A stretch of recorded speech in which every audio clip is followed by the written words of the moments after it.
Good morning, YouTube. This is LA Prepper here. Gonna do another short video. Last one I think was only 12 minutes, so that was a new record length.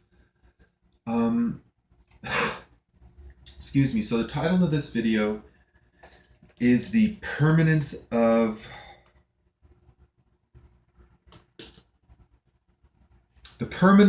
peril and doesn't matter.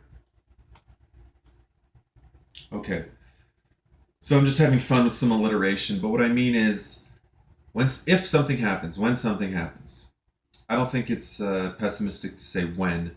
Um, we are, in fact, that's another great topic for a video, is it inevitable?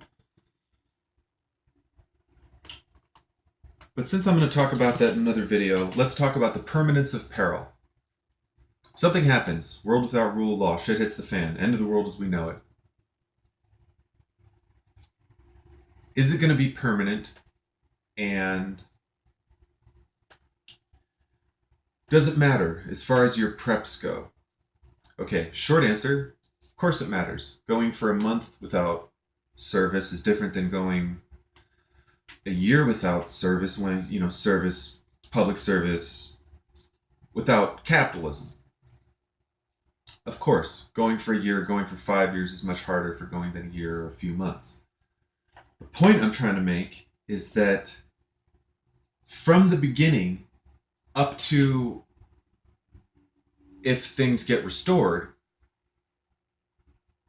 there's basically no difference between things, the difference between Hurricane Harvey and shit hits the fan is how long it takes to get things back to normal. And if they go back to normal. Right now everyone at Hurricane Harvey is under the impression that society has not collapsed, which is true. Society has not collapsed. Houston hasn't even collapsed. Houston is temporarily dealing with some serious shit right now, as we all know. And hearts and prayers, going out to Houston. The point is, there's still power, globally speaking, in the surrounding areas. Not everyone has power, but, there's interaction, there's people, there's society, there's communication. There's the outside world. So for anyone in Houston, stuck in their apartment or otherwise, they know things are going to get better. They have hope. No matter what they're going through, even if they broke their arm and their arm is sitting there, as long as they're not bleeding out, even if they're starving, even if they're getting more dehydrated by the day, which there are people, I'm sure, that are starving and that are getting more dehydrated. I certainly don't intend to make light of it. But as opposed to a WROL, and there certainly are areas in Houston without the rule of law, but that's temporary. Point is, generally speaking, if things get really crazy, like a mass power outage, a mass civil unrest, war breaking out on, domestic soil, something, very, very extreme, EMP, etc., etc. The first week you don't have power. The point is, it's kind of hard to iterate this point, but you don't know until things get restored how long it's going to be. So even if things get restored month 4, what I'm saying is month 1 through 3, could turn into Mad Max, irrespective of the fact that people expect things to be restored. Because after a certain amount of time, and not a very long amount of time, after a day without food, you start to get a little desperate. After a week without eating normally, you will start to lose your mind, literally and figuratively.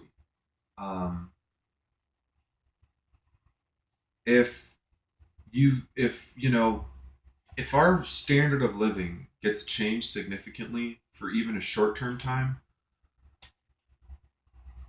it's going to have, your life is going to be very, very different. You are going to become very, very different as a person. Um, all the bullshit, all the stuff on the side, Facebook, the news, um, all the stuff on the side that's not important is going to fall away. All you're going to care about is Maslow's hierarchy of needs: staying safe, getting fed, you know, keeping your community strong, just surviving. It's all you're going to care about in the long run. You're still going to want to have fun and be part of society and try to rebuild and do a bunch of other amazing things, I'm sure. But as human beings, as animals, we are animals. We're smart animals mostly, but we are animals. You have to understand that when your animal instincts kick in, you can't fight it. When you get hungry, you will do things for food. I don't mean you're going to turn into a monster, but the more desperate you become, the further you will go.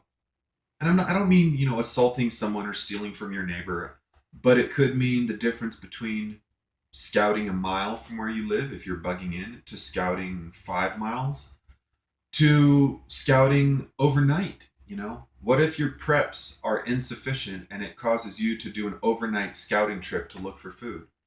The amount of difference in danger between staying in your house overnight to staying in the quote unquote wilderness of WROL overnight, it's huge. So the point is, whether or not something that happens is going to be for a little bit or a long time, you have to understand that people, the desperation that will be created as a result of the majority of people not being remotely prepared. Nothing against them. Most people just don't prep like this or like anything. The desperation is going to cause your environment to morph into something that exists in third world countries, except it's different because people in America are used to having shit, used to being able to go to the store, go to the bathroom, take a shower, get a snack, turn on the faucet, flush the toilet. Used to all that. Used to going to the bathroom on a toilet. I don't even know how many people have gone to the bathroom outside. I don't know what percentage of young adults have, ever taken a shit in the woods, but and it's not a big deal, obviously, but just one more thing. You have to be prepared for the eventuality that in the end, it doesn't matter how long it is. The LA riots turned into fucking chaos in a matter of, hours, basically. Like that quintessential pic of the Koreans on the market on their roof with the rifles in Los Angeles. It's kind of extreme, and obviously not every business owner was out on their roof with a rifle. It'd be very interesting if they were. And I don't, brandishing a rifle in a threatening manner is a very clear crime in California. So even, imagine if there were some Antifa riots or whatnot today, and some building, some business owner, let's say, stood in their front doorway with a rifle. You can't open carry a rifle in California, not just in a commercial district randomly, unless, maybe you have a carry or law enforcement or you got something special going on. But generally speaking, unless you're hunting or on your way to hunting or, doing something relating to that, you can't just hold a rifle and stand around. I'm not going to get into a debate about how I feel about that. I don't think you can outlaw crazy as far as my feeling on gun control. We do have background checks for all firearms. So bottom line, quick aside on how do you make America safe from guns? Same way you make America safe from people driving like idiots. You encourage people to use their vehicles in safe and responsible ways. You encourage people to use their guns in responsible and safe ways. Encourage your friends to use their, you have sporting clubs. How do you stop street racing? Let clubs get together and race in parking lots. Have drag strips open to the public. How do you encourage positive and safe use of firearms? Have firing ranges. The local range up the street has $1 off for youth. How do you teach kids how to use guns safely? Get them to the range for $1. That's how you do it. You don't outlaw them and say guns are bad, don't ever touch that. You teach them that Guns are a tool, and they can be used for recreation. They can be used for hunting. They also can be used as a weapon, but only by people that are authorized, by the public to use them as weapons. Military and law enforcement being those that we, the people, presently give that authority to.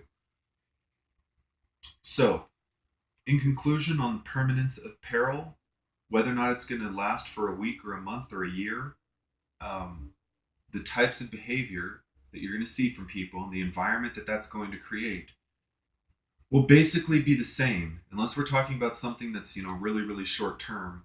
But if it's a significant regional or national disruption, you really aren't going to be able to tell the future. So keep prepping, and I'll have more videos to come.